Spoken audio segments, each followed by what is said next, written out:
Go to the right screen. Great.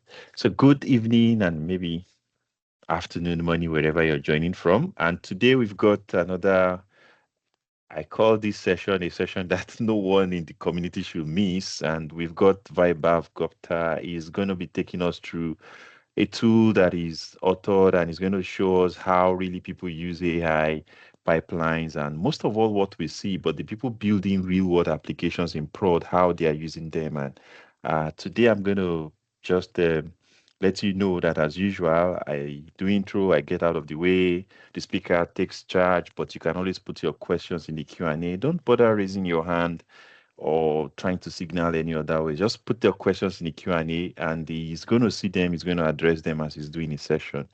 And so just to maybe like let you be aware, I know I've emailed this out. He's a founder of Boundary, and Boundary is a Y Combinator startup. He's someone who's worked with Google, he's worked with Microsoft in computer vision. He's someone to me, I think he's at the forefront of the AI engineering for prod kind of ecosystem. So I'm going to hand over to him. I'm going to share some of the links you could use to know more about these products and some of what you should get to start using from today on. So over to you, Vaibhav.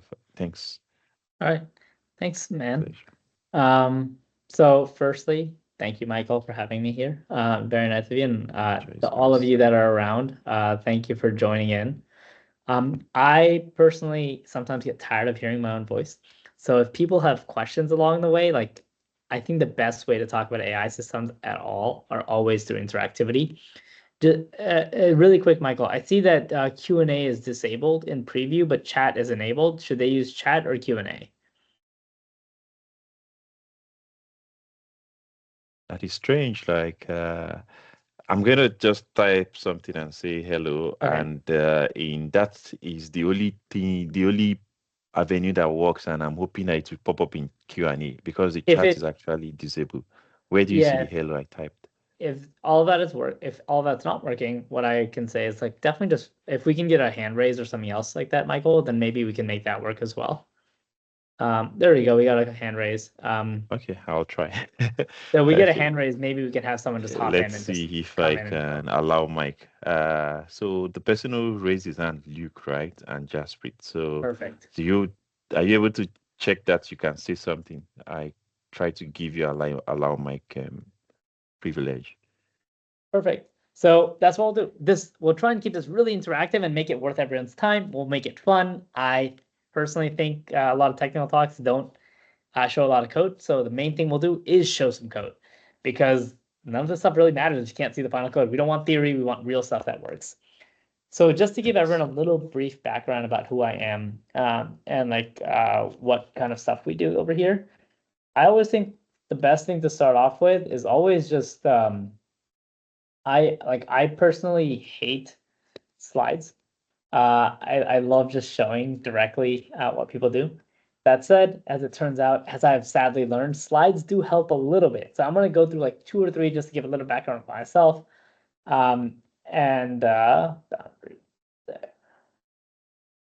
1 second, talk. I apologize. There we go. Let me figure out screen sharing. I'll share my whole screen. So I'm going to be sharing my whole screen with you guys. So if you guys see something you shouldn't see, please let me know, like API keys. I'll go invalidate them later on. But really, really quickly, I want to really talk about AI and prod and what it takes. So before we go into that, let's just talk about regular software. All of you probably have seen companies, and most companies don't fail 5% of the time in software. If they do, those companies shut down, they don't make it very far. On the other hand, if we suddenly start using LLMs, we suddenly become very, very accepting. In fact, pleasantly surprised with 5% failure rates. And really, our theory is that that is not okay. We are not here to be settling for 5% failure rates. We want to go build for 5 nines of accuracy.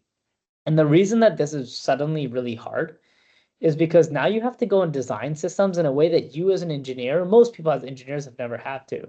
When GCP went down a couple months ago, most apps on Twitter just went, sorry, we're on GCP, GCP's down, and their customers accepted it. But GCP isn't allowed to be down. But the apps that depend on them can be down if GCP fails. Problem is when you use LLMs, you're kind of in the same boat. You're now suddenly not, people don't care that the model didn't work. They care that your app didn't work. So the burden of proof is suddenly shifting from the service provider to the application builder. And that's not a change that we've seen in almost a decade or two. Cloud almost did the inverse, and now we're bringing it back. My background is I've been working mostly in machine learning and weird sorts of tech over the last 10 plus years. And my co-founder worked on the same thing, also distributed systems at Prime Video, AWS, EC2 kind of situation. I worked on HoloLens for a while. If any of you have seen that, it was the first augmented reality headset the world had seen. I worked on AR technology and Face ID at Google, where we made that sucker a lot faster than it was when we went in by writing custom algorithms. And eventually I went on to DE Shaw, where I did all sorts of weird optimization work, some of which made certain workloads go all the way from 33 hours down to 5 minutes. The whole point of this is a lot of the systems that we worked on in the past are all stochastic, unpredictable, probabilistic systems. And the way you design for that software is kind of the practice that we're trying to go solve for people that write code. For example, most people here, if you're engineers, really quickly, just by a show of hands, how many of you write code to some degree, even if it's vibe coding? We got one coder, a couple more. Looks like quite a few engineers out there. That's fun. All right, that's perfect. And if you've ever written code, I suspect you've probably seen websites in the olden days that used to look like this. And now almost every website we have looks like this. And the reason that we shifted away from this is we got a couple clear benefits by doing this. One, we got pretty colors. I love the pretty colors. It makes it way easier to read than just one orange line. Two, we got something that works similarly where we actually were able to go ahead and get static analysis errors. If I forgot the closing slash over here, the compiler will yell at me and not let me shift my code. On the other hand, if I forgot the closing slash here, I will ship my code and it will break. This is one of the core reasons why Facebook made React, so they could actually catch errors at compile time instead of at runtime or when the user encountered it. And lastly, the third benefit is we got a whole bunch of tooling that only React can do, like use state with component re-rendering that couldn't have happened here. And if you think about it, in general, what we had is we had a world where making a website used to take forever, and now it just takes way less time because, again, iteration loops went down thanks to the technology that React helped with. And what I look at it as is the way that we write the code fundamentally changed the way that we approach this problem. We now have clean code, and like freshmen can write code bases and UIs that are 100,000 times better than the GeoCity websites that used to be there 10 plus years ago. It's like the standard of UX. And I think when it comes to agentic code, it's very, very similar. Have any of you seen prompts that look something like this? I suspect many of you probably have this kind of code base somewhere around. And I think when it comes to this kind of code base, I feel very similarly as what I felt about the HTML code before React. It has a bunch of strings, and strings suck for a variety of reasons, but one small reason is there's no formatting or syntax highlighting. Context management ends up being very, very hard to go do. There's dependency chains that are impossible to track. Swapping models becomes so hard because everything is tied fundamentally to itself and very tightly coupled. And most importantly, testing out a change takes minutes, not seconds.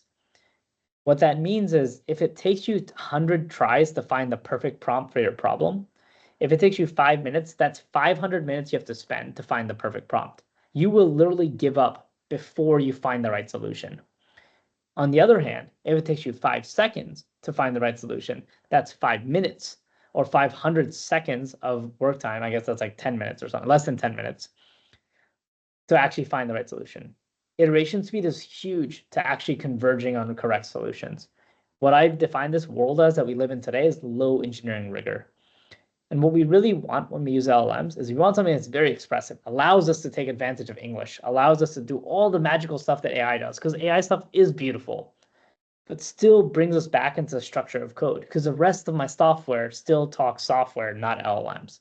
And at some point when I write stuff to a database, I gotta make an API call into the database and know that I insert the exact shopping cart items that I want to insert. So we need the beauty of code, but the beauty of English at the same time, and that's a dichotomy. Many of you have probably seen some of these frameworks before. And just to call out like one really common problem that I have seen with these is this amazing blog post by Hamil Hossein. It's called FU Show Me the Prompt. If you go Google it, I just find it really funny because the problem with this whole system is like the only thing that matters is the tokens you put into the model. And everyone somehow promises you that I have magical tokens that will make the model better. And yet they don't make it easy to see the tokens. That is the same as if you wrote React code and you could not find the HTML code that actually React was rendering. It would be impossible to write React. The tokens do matter, whether we like it or not. And this is kind of what we think. It's like, how can we give you all the flexibility of what we want with all the control and all the agency, but still give you the simplicity of being able to use LLMs? So I'll show you what that could look like. But before I do that, I think the most interesting to start with is a real life demo. So let's imagine I'm the Kingdom of Cambodia and I get millions of these visa forms processed every day. Well, what if I could trust an LLM to go ahead and produce this data super accurately, and it would pull out the data? Most of the time, I think most of us won't trust the model. So in this case, let me just run something and see what it does. It seems like it's pulling out most of the data pretty well. It's even doing it in a nice structured way. And if you notice here, it actually pulled out this checkbox, first trip to Cambodia, yes or no, as a Boolean. And this was all zero shot with no fine tuning, just toss the image into the model. And you can do this with any sort of data. I don't know, I have this remote right here. I'll run this and we'll see what this one does. And once again, it's running in real time and it's got a Sony remote. So you can see exactly how you could go take advantage of something like this. If we could trust models and they could produce useful information regularly, we could go build something really, really fun. Similarly, we all know ChatGPT can generate recipes. But isn't it so much better that ChatGPT can generate recipes and I can play around with it while it's generating? And I can actually go build an interesting experience around this? And the whole point here is like, you don't have to use ChatGPT in the most naive way possible, like most people do today. You can do a lot with today's models without any additional fine tuning, without any additional waiting for GPT-26. Today's models are already really good. But I think the part that most people struggle with is actually what the models today can do and what they can't do. What we did to build all these systems is we actually used BAML, which is designed to be the first programming language for actually building agents. And it actually works with any language of your choice along the way. So you don't have to use Python. You can use Python, but you don't have to. It's a choice, not a requirement. What does that mean? Well, and by the way, if anyone does have questions, just feel free to ask as we go about it. Toronto.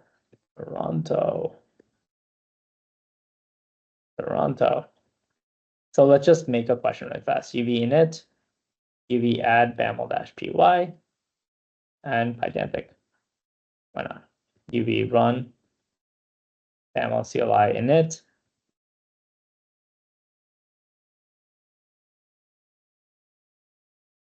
Cursor dot. Cool. So what I have here is I have a BAML project. In my BAML project, I get a couple of things automatically. Instead of having to write a whole core request and OpenAI SDKs, I just write everything as a prompt, as a function.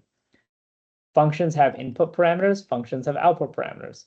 My output parameters are also described in code.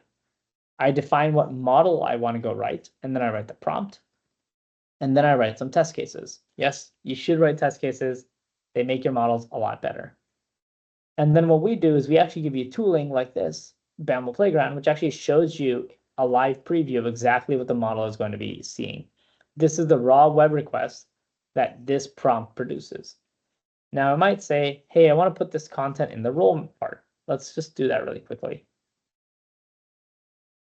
Role user. Cool. Now I have a system message and a user message. But the best part is I can actually just run this and I can see what happens. And right over here, it was able to extract my resume and pull it out into this data model of my choice. Now we can go a little bit further. We can say, before answering, list out 3 reasons Yeah, use this to hire this person. And I can literally just write the prompt and write it in this way. And this is my exact prompt, nothing fancy. I'll go run it with the model. And now the model will go ahead and do some reasoning and then eventually spit out the answer. And you'll notice that I only got the answer out of my system. I don't have to do any additional work. I can even go further. I can say no quotes around keys. Now, when I go run this, you'll notice that the thing that it produced over here isn't JSON compliant in any meaningful way. There's no quotation marks, there's nothing here, and yet it still worked. It still pulled out all the information. The whole point of BAML is you as a developer never have to think about this stuff ever again. You can just write the prompt, and BAML will guarantee that the model will return to you exactly what you want. And this works in a whole host of scenarios. I think I have a couple preloaded really fast to show some more interesting stuff. It works with multimodality, where you can actually see your images right over here, resume.png, passed in from here. So this multimodality system can work into it. It works with prompt injection. So the user might have written something like this. And if you go run this test case, you'll notice that the user actually returned this. And instead of hallucinating something, we actually correctly raise an exception for you because it doesn't actually meet the schema constraints that you have. You can write as many functions as you want. You can write unions for like tool calling or agentic loops along the way. But I think the most useful part is generally your token usage will go down and your accuracy will go up. And the way this ends up working out is at some point you'll want to move out of BAML code and actually use your functions in Python code or somewhere else. Well, in that case, once your extract resume function is ready, you can go straight to your Python code base and just call it here. And it works with autocomplete or anything else along the way. So in this case, I called b.extract resume. This returns a resume object for me. Resume object has a name. If I go into my BAML code and I change my resume code to be name first last, oops, name to make it a string instead of a string array instead of a string, my Python code will reflect that. This will become a list of strings. So you basically have type safety and guarantees made along the entire way. What's really nice is when you're streaming, you also get the same guarantees. During streaming, name becomes optional, but when you're done streaming, name becomes non-optional because that's what happens. Streaming should be optional and done should not be. But the best part of BAML is you don't actually have to do this in one language. So if you have a slightly bigger team and you use multiple languages like most systems do, you can actually set targets in BAML to multiple different directions. In this case, I'm outputting Python versions of BAML and TypeScript versions of BAML. So when I go into my action.ts file, I can use the same exact version of BAML as I'm used to using anywhere else. So in this case, name is a string even in TypeScript. Same thing here. Change it. This becomes a string array. So you get perfect synchronous types along the entire way. I'll pause here. I know I've been talking for a while. Any questions from anyone? Yeah, so we've got a question from Havinash. So while you are working through the first part of, explaining, writing the prompt to get our why to hire you, so he asked, which model do you use here? You can Like actually use, is there a place that I should be seeing the questions, by the way? I don't see any of the questions. You don't see them, right? It's Q&A. So the Q&A doesn't show at your hand. No, maybe I No. can leave and I can hop in again. 1 second. No, if it doesn't show, let me be the one to try something else. I could try to see if I can enable chat. Let's see if that can happen while we're on the call. I But think it that is his says question. disabled and yeah. His question is why what? Why? Which model did you use here in this playground? Like he was just asking what Yes. In model. this playground, I actually don't define the model. You can use any model of your choice. So in this case, the model that I'm using for this function extract resume is actually the OpenAI fallback model. The OpenAI fallback model uses GPT-4o mini, waits 450 milliseconds, then uses GPT-4o mini again. If that fails, it uses Sonnet. So it's actually fully described in the code that you want. So in this case, GPT-4o mini, it has an exponential retry policy. I can make that 2, or I can make that 1. It's really up to you. So you actually define the full parameter scope of what model you use and when you use it. And you can actually see the raw web request of what's being fired off at any given moment to go see that. Does that answer your question, Abhinav?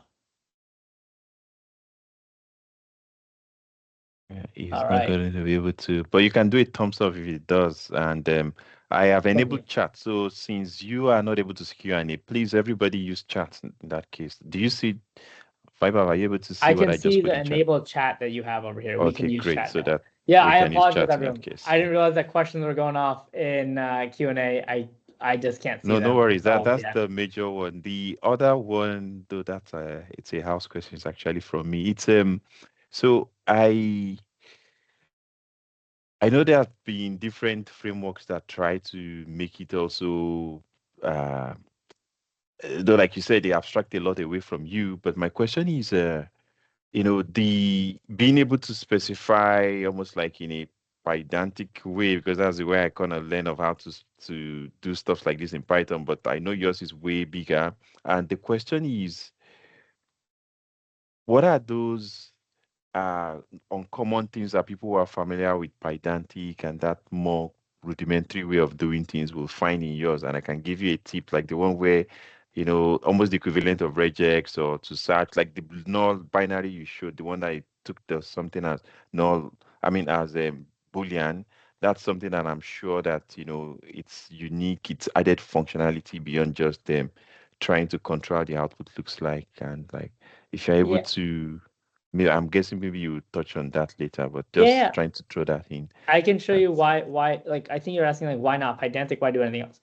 Well, I think the biggest reason is honestly just the tooling. If you guys remember the comment that I made earlier, if it takes you 5 minutes to find the best prompt versus 500 minutes, you're just operating in a different world. You're going to scale faster. Think about how much effort it would have taken for me to write this prompt to run the test in Python. I would have to set up my virtual env. I'd have to set up the system. I'd have to find the right Python command to run just that one test. I'd have to write the test. Here, I can just go do it very quickly.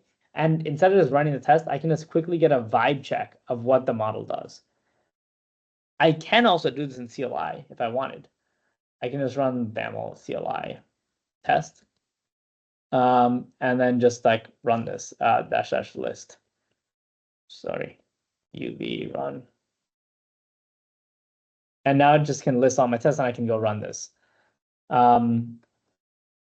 So it's really about iteration speed. And then the benefit is like, one, if you have a front end, for example, it's really easy to sync your backend and front end types. And lastly, BAML isn't actually staying away from pedantic. What we do under the hood is BAML actually generates pedantic classes for you automatically from all your BAML code. So you're not actually not using pedantic. You're actually using it with pedantic, but you're just not having to write all the pedantic code yourself. BAML is just writing it for you. Does that answer your question, Michael? Yes, thanks. And there's one question in the chat, and so I'll switch back to your original. You check in the chat. Is BAML Microsoft technology? No, BAML is actually not Microsoft technology. We did something very, very, very dumb, which is we started a startup where we went ahead and built a programming language. It's built by myself and a few other folks on the team. We've got a small team, but it's really about trying to get everyone to go build a new programming language. Can you use this with Langflow? If Langflow is the Python app that I'm thinking of, then you should be able to use it with Langflow. All BAML code does is BAML just gives you Python, TypeScript, Ruby, Java, Go functions to go call. So this thing is just a regular Python function. So as long as you're able to use a regular Python function or a regular TypeScript function, it will just work. There's nothing special that you have to go do. It's designed to be as primitive and as interoperable as possible. And the very core idea of a BAML function is it does 3 things. It converts the parameters that you have into the prompt. Then it calls the model in whatever orchestration model orchestration that you have. So if you have retries, fallbacks, all that stuff. And lastly, it does parsing to convert the final output of the model into the data type of your choosing. So if the model messes up and makes some mistakes, it does chain of thought, it has some other reasoning, then we can help you fix some of those mistakes and get the right output out so that your data type in Python and TypeScript and everything else can match what you expect it to do and have resume actually be a resume type. So anywhere where you can use a function, it should work. Any other questions in general before I go on and show off some more interesting things? Yeah. So one other question I have is, so we've got a mix of people. There are those who right now they're getting everything, and then there are a few people or some people who I wanted to ask on their behalf that say I'm really starting my AI programming journey, and like some of us are asking different places we could use this. I've settled on one that I stumbled across online. So the question is, what's the easiest way for me to enable BAML within my development environment? I know if I use Cursor or VS, I can install on the extension, but just asking for, if you have a better answer for people who Yeah, they don't even know how honestly, to install it. the easiest way to use BAML is just like either go here or you can go to chat.boundaryml.com and we can just ask it, for example, to let's say like write an agent that scrapes a website and detects all the products, all the products they sell.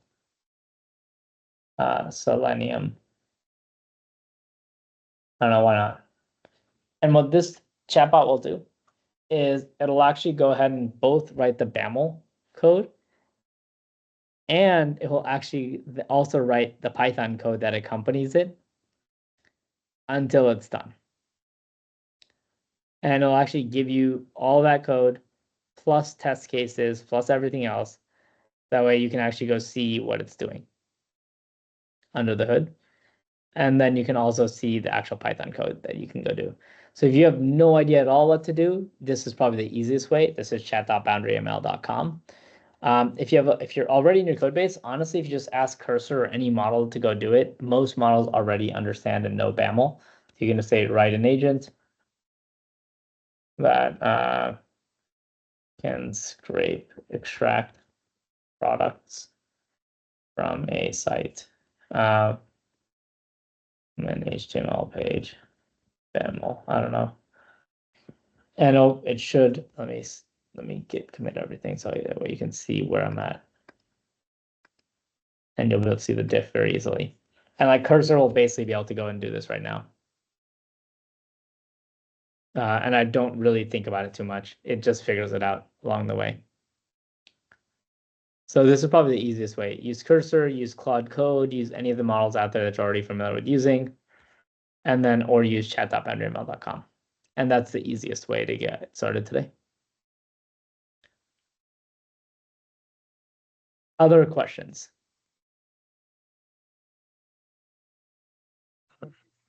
Is the code generation part the differentiator here compared to, say, writing an MCP server that also interprets function ignition doctrine? The code generator is one part of it, but honestly, I think the biggest part is really just the developer experience. Like, even if you write a web service, like, why do I love React and TypeScript? And the reason I love TypeScript is because when I type in the wrong thing, it yells at me and tells me what to go do. The whole point here is models are probabilistic, and BAML gives you a layer of probabilistic protection along with code gen in any language. So if you're a team that's scaling out to many different things, then you can go do that. If you're trying to use other systems, so for example, I think I had an example recently that I was showing someone with ChatGPT. Give me 1 second, I can't screen share this. I have an OpenAI key somewhere in here. Let me run my OpenAI key and then I'll bring it back. All right. So for example, I have this code. Oops, 1 second. This is still going to.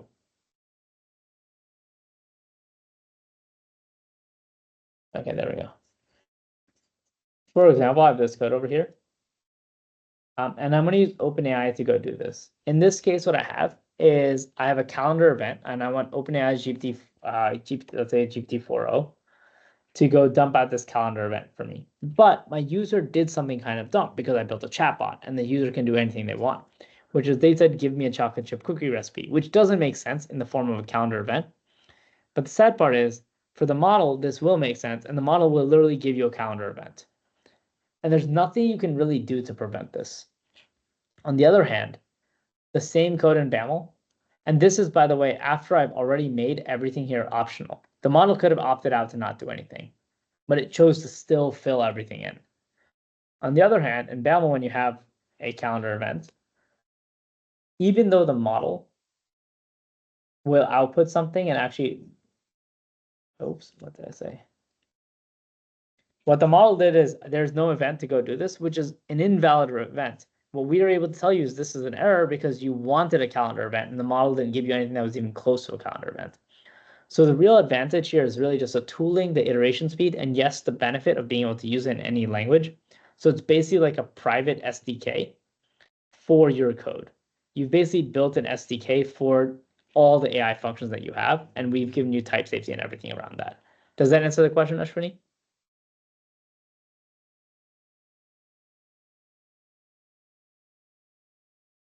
I will take that as a yes. Awesome. Other stuff, or I can show more cool things if people are interested.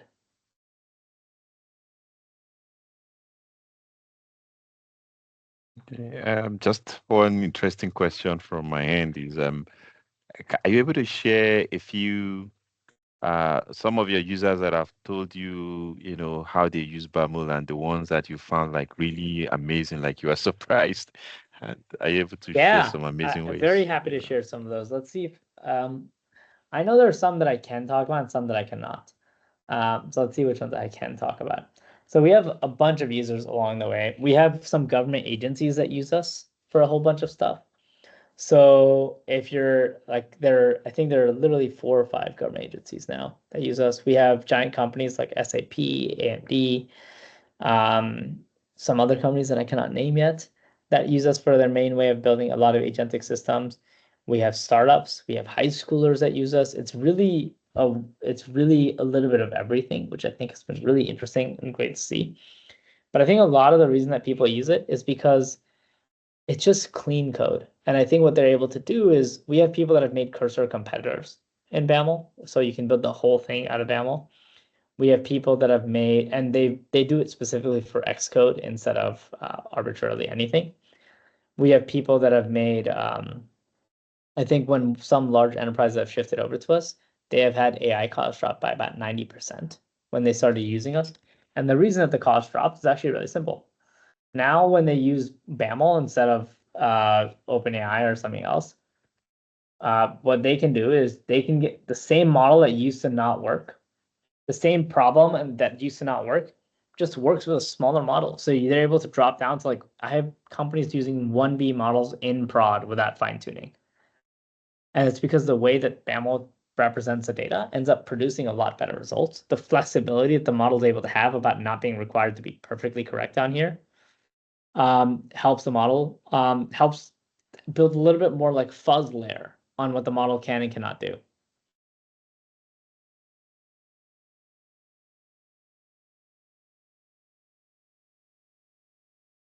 I'll show like a couple more things, but it sounds like someone had a question. Michael, you had a question? No, I was just gonna say thanks. I thought you were waiting for like a response from me, so I said thanks. Yeah. Oh, don't worry. I love hearing the sound of my own voice sometimes. Is BAML internally trying to get the output right, or does it stop after the first try? So a lot of ways that people try and get the output right is actually they try and do it by calling another LLM. I think that's dumb, personally. Um, I don't think you should call another LLM to correct the output, or you shouldn't have to. That shouldn't be the main way. The way we do it is we just let the model do its thing. We just say like, let's say this before answering, no quotes around keys. Actually, let's use a slightly bigger example because it'll be more obvious. So we'll use extract resume again. And in this case, we'll use, what test case do I want? Resume image. Cool. So in this case, I'll use an image. And you'll notice here, when the model outputs its response and we're doing the error correction, it's actually all going to happen. Oh, sorry, this thing is a small bug that we have. All right.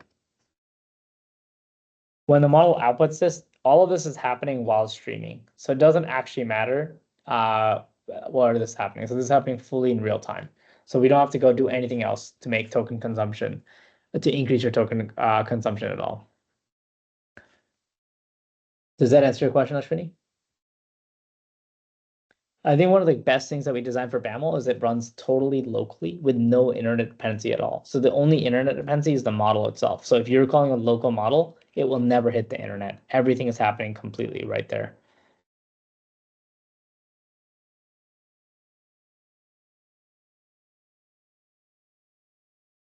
Do you guys want to see some interesting prompt engineering tips, or do you guys have more questions? Yeah, we would like to see more tips. And yeah, please keep the questions coming in too, guys. All right, let's But do it. I'll show you guys a couple more things that I think are worth thinking about along the way. If you guys get a chance, you found this interesting, definitely give us a star on GitHub. It is always fun to see people using the product and the pipeline along the way. I'll show you an example that I think is worth taking a look at. So like, let's take a look at like the RAG example. RAG. I think a lot of times when people will RAG systems, it's not very useful. So the way that we think about RAG systems is slightly different. What we do is instead of the model just outputting stuff, we actually can take the error message from the model and actually validate that this message they gave us is actually found in the actual text. And it's a really, really simple prompt to go do this. But what's really nice about this is you can actually have the model go and produce a final output now that you can actually start trusting. So when the model is done, sorry, my network latency is a little odd over here. But I'll show you while this thing is loading. I'll show you the same thing on our docs page, for example. So it's like, where is this? Sorry, right over here. So I'll say like, what is alias? And I can just ask this thing, what is alias? And this RAG system can make a really subtle interaction where, I don't know if you saw that, it actually navigated me automatically to the page. And the reason that I can do this is we have a whole system that's running, not only just answering the question, but also deciding of all the links that do make sense, what is the best one that actually can recommend the user to like actually go to the right page. And this whole UX paradigm can fundamentally make it really, really easy for a user to progress. I can ask questions like, how do I build an agent in BAML? And again, it'll do the same thing here. And when it goes through this time, it should, in theory, not only do that, but you notice that it didn't have any suggested follow-ups here, but it did come up with suggested follow-ups here. And it was able to tell me that what you can do in BAML and then what you can do in other code to go do it. So it says you write your AI functions or your agent functions in memory using BAML stuff, but you actually write generated code to go do this.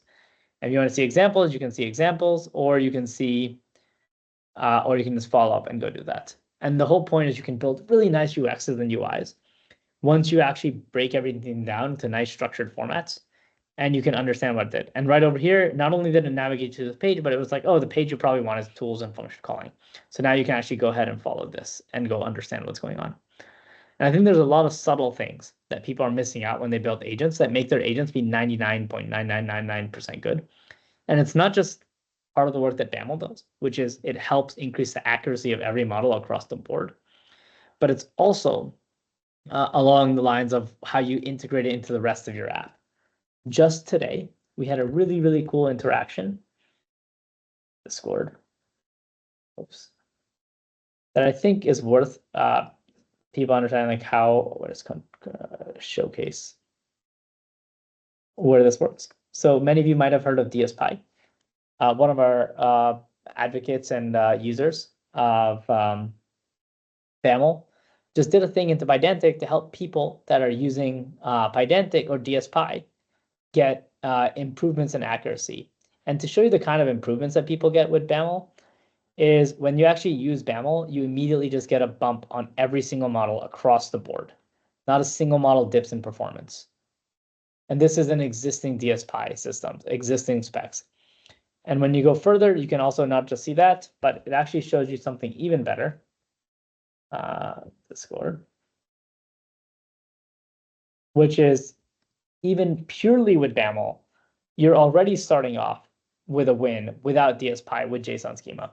Like base BAML without any improvements is already giving you a boost that is state of the art. And then BAML with DSPy just gets even better, but marginally so for most edge cases. And that's the most interesting part, which is if you're not using BAML, you're just having worse accuracy for no reason.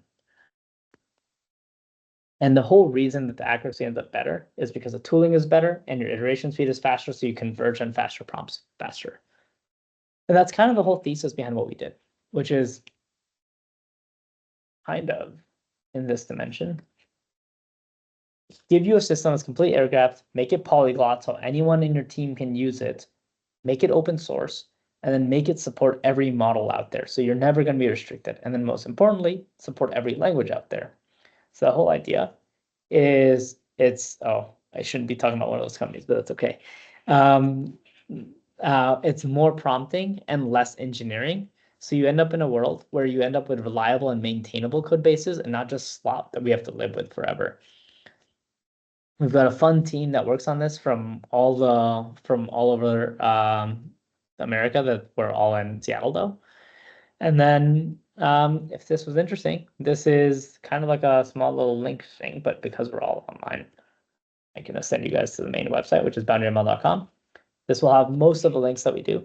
If you're ever interested in some of the more research stuff that we do, we have some interesting research blogs that explain some of the technology behind everything, how the error correction parsing works, how prompts end up being way shorter in the token vocabulary and everything else as well. And then I think some of the stuff that might be more immediately useful is actually some of the stuff that we do in collaboration with a few other Y Combinator companies, which is we talk about all sorts of code every week. And then with every single code, we actually give you all the code that is related to it, along with whiteboards and everything else that you might find useful for agentic systems. And we build it out from scratch every single day, once a week. The questions will range anywhere from just a deep dive into multimodality, talking about decaying resolution memory, entity extraction, just generally like prompt engineering tips, MCPs with how do you deal with MCPs with thousands of tools? How do you build a evals of any kind? And then all the way down to like, how do reasoning models work? Should I use a reasoning model or a reasoning prompt? Can I combine them together? What am I paying? What are the trade-offs I'm making? And we do a deep dive on this every single Tuesday. So tomorrow's session will be about, if any of you have ever seen the Manus blog post that talks about this, we're going to talk about how what all the learnings from this come from in the Manus blog post. So you go to boundaryml.com and you go check out the podcast, it should be at the top. I'll pause really fast. Any more questions from anyone? Yeah, we're all asking for the links. Yes. If you go here, you'll find the most recent event. You can also go to .com/BAML. That usually has all the events too. Oh, that's interesting. Luma did not get liked. That's very surprising. I guess that works. Cool. Any other questions from anyone? I'd love some feedback in general. Eliza sounds like she has her hand up. I don't know if that's a thumbs up or wants to ask a question. If you want to ask a question, you can try to make her a presenter so she can speak, or he can speak. I don't know what he can speak. So, Eliza, do you want to try going off mute? Hi, yeah. Oh, great. I can talk. That's fantastic. Hi. So you had your email, but I started writing it down and then you flipped slides. Yeah. And then this was recorded. Could we get a recording of this? Well, I can answer that. Yes. So are you part of the meetup community? I usually try within one day to send it out to everyone. Worst case scenario, it would be if you go to the, you know what, just join the meetup community so I don't take too much time explaining the answer. You'll get the email. There's also another link, but it takes much time to explain how to get to the final link. But we email it out by tomorrow, most likely. Okay. Yeah. And then is the Discord channel that you are in for this group, or is it for your company? That one is for our company. And if you join our Discord, that's boundaryml.com/Discord. Okay, thank you. If anyone goes to our docs page right over here, you'll see a link to our Discord. And if you ask our bot how to get help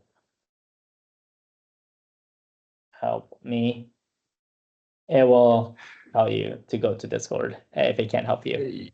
You've got an interesting question from Luke.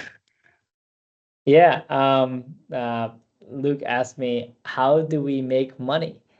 Well, the way Boundary makes money is actually, it's usually not a thing we talk about too much.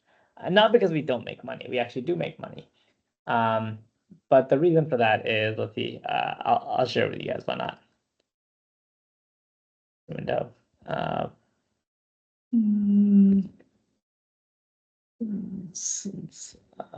Let's see, Finder.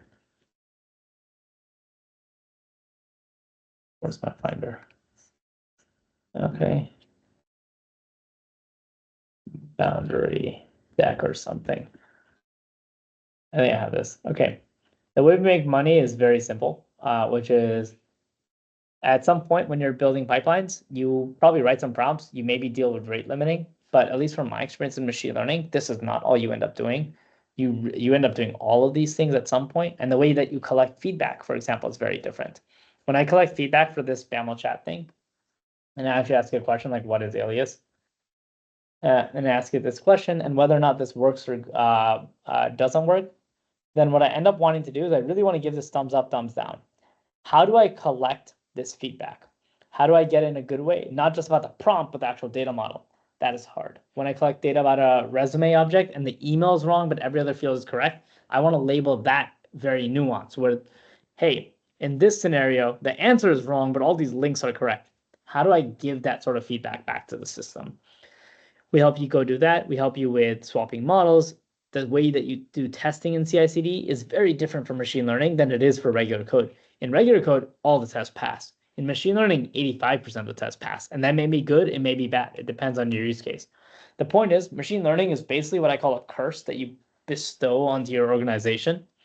And it's a curse because this isn't a linear loop, this is a circle. And the more code you have across your system that depends on probabilistic systems, the worse and worse it becomes to go right. So if you only use an LLM in one place, sure, you can handwrite a system to go do this.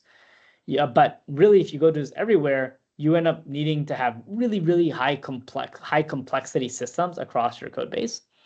And you have a couple different worlds here, which is one, you can use a different SaaS for all of these systems, and then you can buy another SaaS to connect data and move data between all these systems. But really, the whole point of BAML is you can write code once, and you can build and test it for free. And then we have cloud offerings that make all of the rest of it, make it simple. So if you've heard of Protobuf or Thrift, that was Google and Meta's solution to go solve these problems internally for their own teams.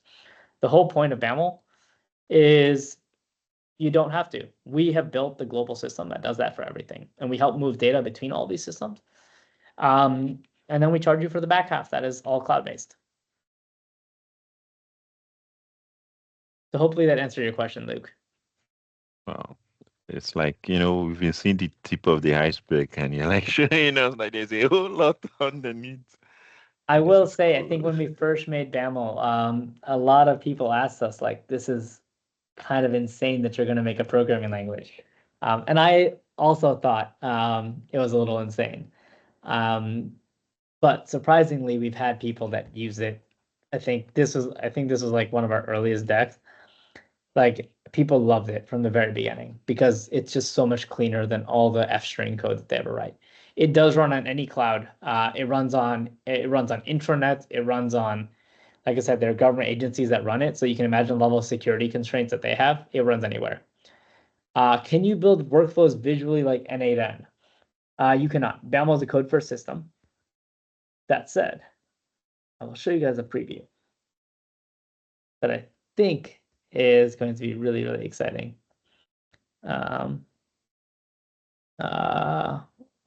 Sorry, there's a lot of channels here. And I realize I might be showing stuff I'm not allowed to, but that's okay. I don't have the screenshot here.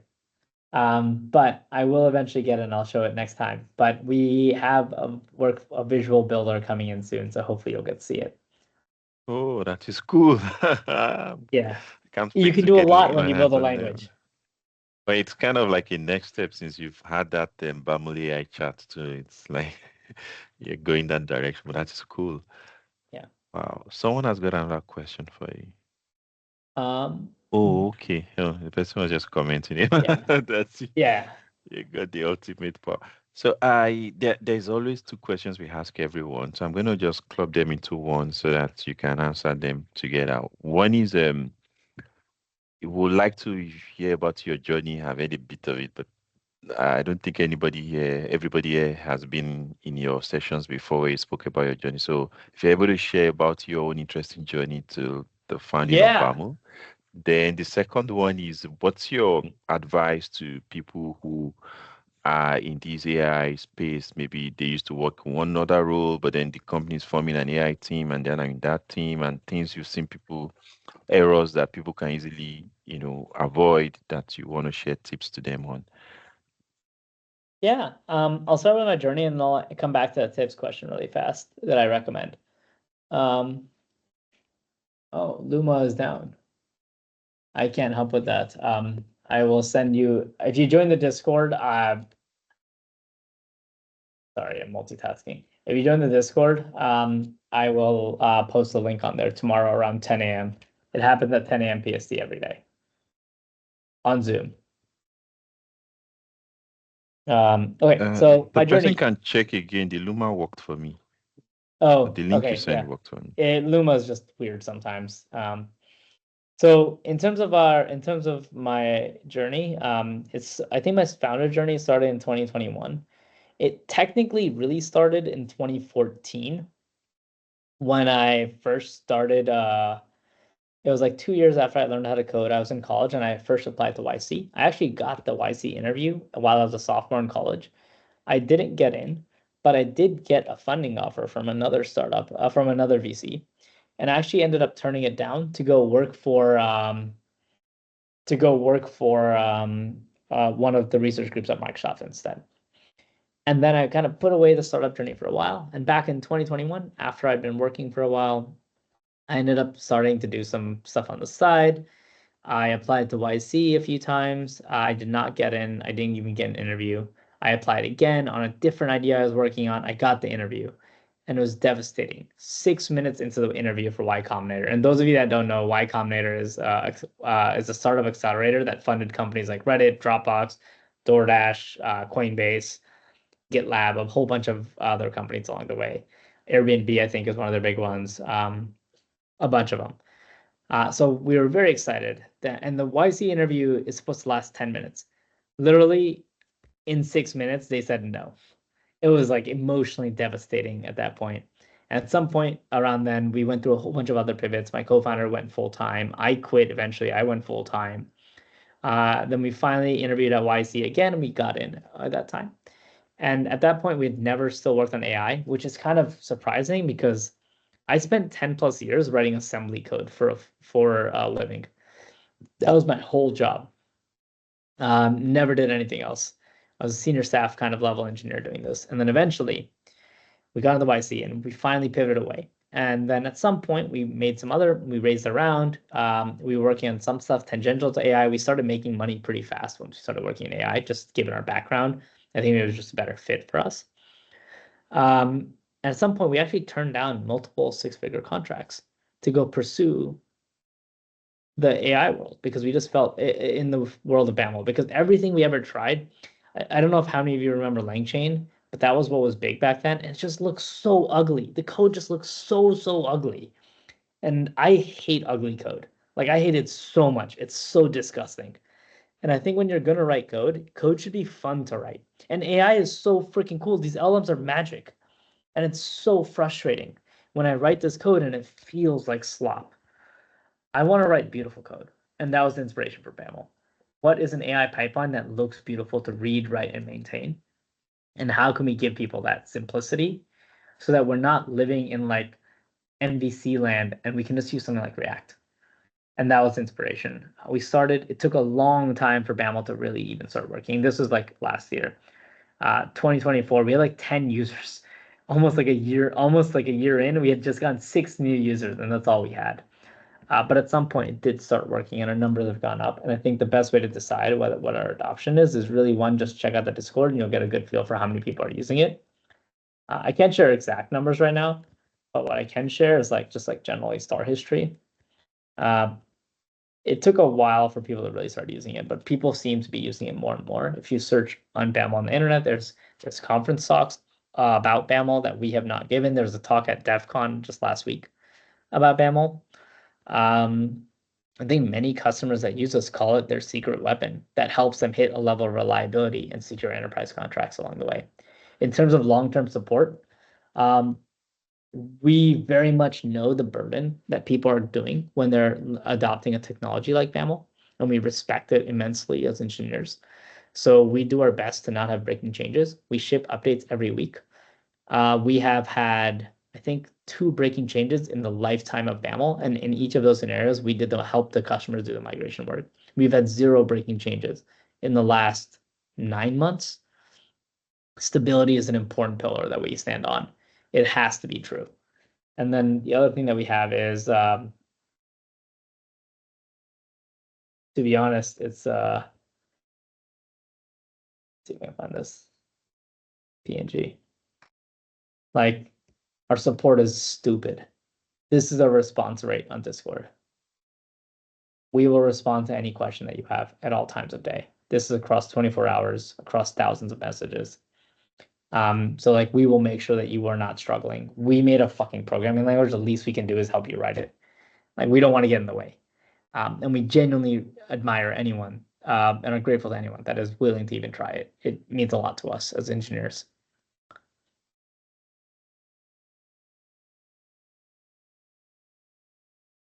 And I guess the second question. So that's our journey.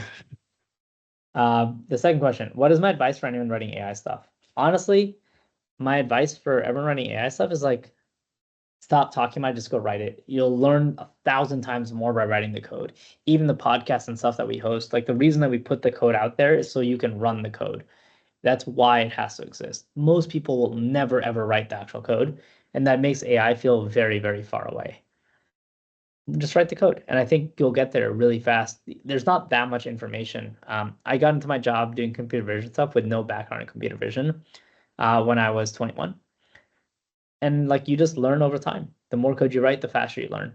Use the systems, learn their limits. And even with the machine learning models today, these LLMs are changing every month. I feel like I'm learning the capabilities of the models and constantly having to test my own limits of what the models can and cannot do all the time. So, and the only way I keep myself fresh on that is I constantly push the limits of what I think the models can do. If I slowly start thinking a model can't do that, I try and stop myself and be like, let me try. Because who knows, the model maybe couldn't have done that a year ago. Maybe it can do it today. So that's all I would recommend to anyone. Use a model as much as you can. Use it for things that you don't think make sense. And I think that's, and eventually will work, and eventually it may not work, but find the boundary of what works and doesn't work. And it really is for each person, for each use case specific. That said, I think we built something pretty cool. If you're going to use LLMs to build apps, try using BAML. Thanks a lot. I'm not surprised by the quality and the experience we've got today. So, but I can see others are like, awesome, inspiring journey, and yeah, I'm not surprised. So it's a pleasure to have you, and thank you very much. I know it's past the hour now, and we have to let you go. And thank you very much to everybody who stayed to the end, and maybe those who didn't join at the start. The recording, I'll try to get it out tomorrow. Just make sure you're on the Meetup group link so that when I email the link out, you get it.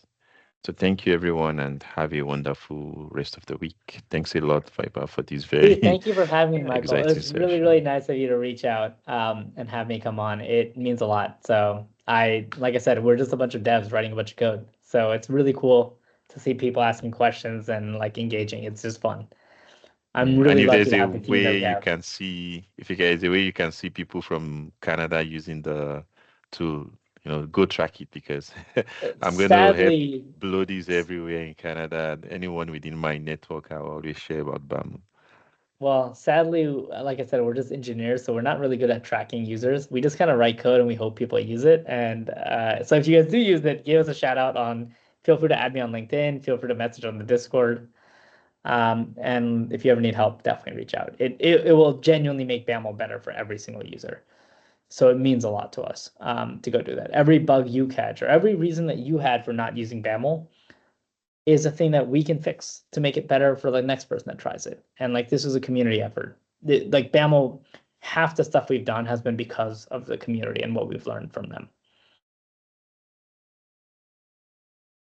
Great, thanks. Okay, so bye everyone. Thank you for Thanks, joining. Yeah, bye.